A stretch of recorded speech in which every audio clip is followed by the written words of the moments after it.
I didn't realize how much of my life I had given away until I couldn't stand up from the bathroom floor. That sounds dramatic, but it wasn't.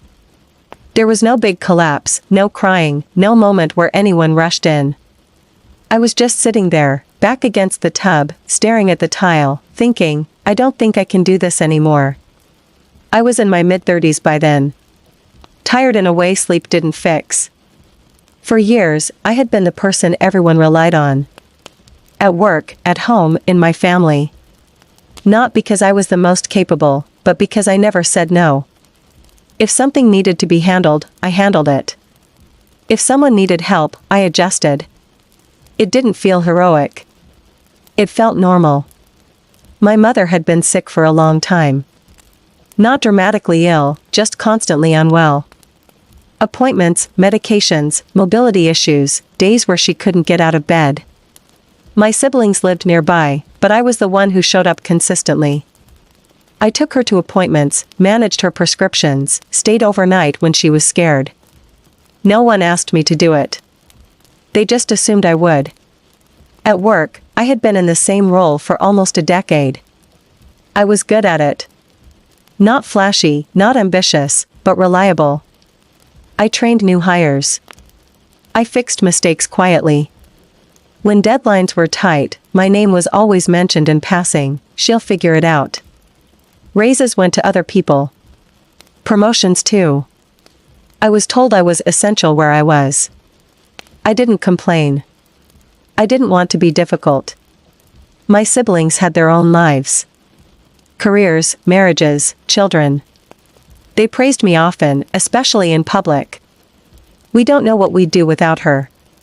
She's so strong. She's amazing with Mom. They never offered to switch places. I told myself this was just adulthood.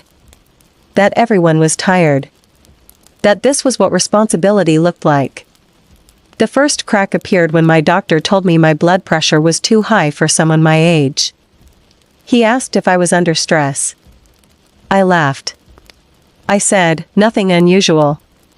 A few months later, my mother had a fall. Nothing catastrophic, but enough that she needed more help. More supervision. More nights where she was scared to be alone. I asked my siblings if we could rotate care. They all agreed immediately. Then nothing changed. There was always a reason. A work trip. A sick child. A deadline. They'd call and apologize and promise to make it up later. Later never came. At work, a new manager joined our department. Younger. Energetic. Full of ideas. He wanted to shake things up. He asked everyone to outline their contributions over the past year. I spent hours writing mine. Detailed, honest, thorough. When promotions were announced, my name wasn't mentioned. Again. Instead, someone I had trained, someone who frequently came to me for help, was promoted. I congratulated them. I meant it. And then I went to the bathroom and sat on the floor because my legs wouldn't stop shaking. That night, I didn't answer my phone when my sister called. She left a voicemail asking if I could stop by Mom's in the morning because she just needed one day to herself. I didn't go. The next day, my brother showed up at my apartment. He was worried. He said Mom was upset. He said I was being selfish. That word landed harder than I expected. I asked him when the last time was that he stayed overnight with her. He didn't answer. We didn't speak for a while after that. What followed wasn't dramatic. It was quiet and uncomfortable. My siblings stepped in more, not out of understanding, but necessity. Things were missed. Appointments were delayed. My mother was frustrated and confused. She asked me why I didn't come around as much. I didn't know how to explain that I was afraid I'd disappear if I kept going. At work, I stopped fixing things that weren't mine. I stopped staying late. I did my job and went home. People noticed. Not with concern, with irritation. I was told I seemed disengaged. I didn't argue. A year later, my mother passed away. Peacefully. In her sleep.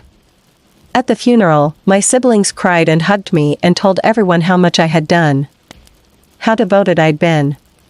How lucky Mom was to have me. I stood there, numb. Afterward, when the will was read, there was confusion. My mother had left me the house. Not because she favored me, she wrote that clearly. Because she knew I had put my life on hold. My siblings were stunned. Hurt. Angry. They said it wasn't fair. I didn't say anything. I didn't feel victorious. I felt exhausted. Update, years later. I sold the house. I used the money to go back to school part-time. Changed careers slowly. Carefully. Without announcing it to anyone. My siblings eventually adjusted. Our relationships are polite now. Distant, but calm. At work, I left quietly. No farewell speech. No dramatic exit. Sometimes people ask how I managed all of that for so long.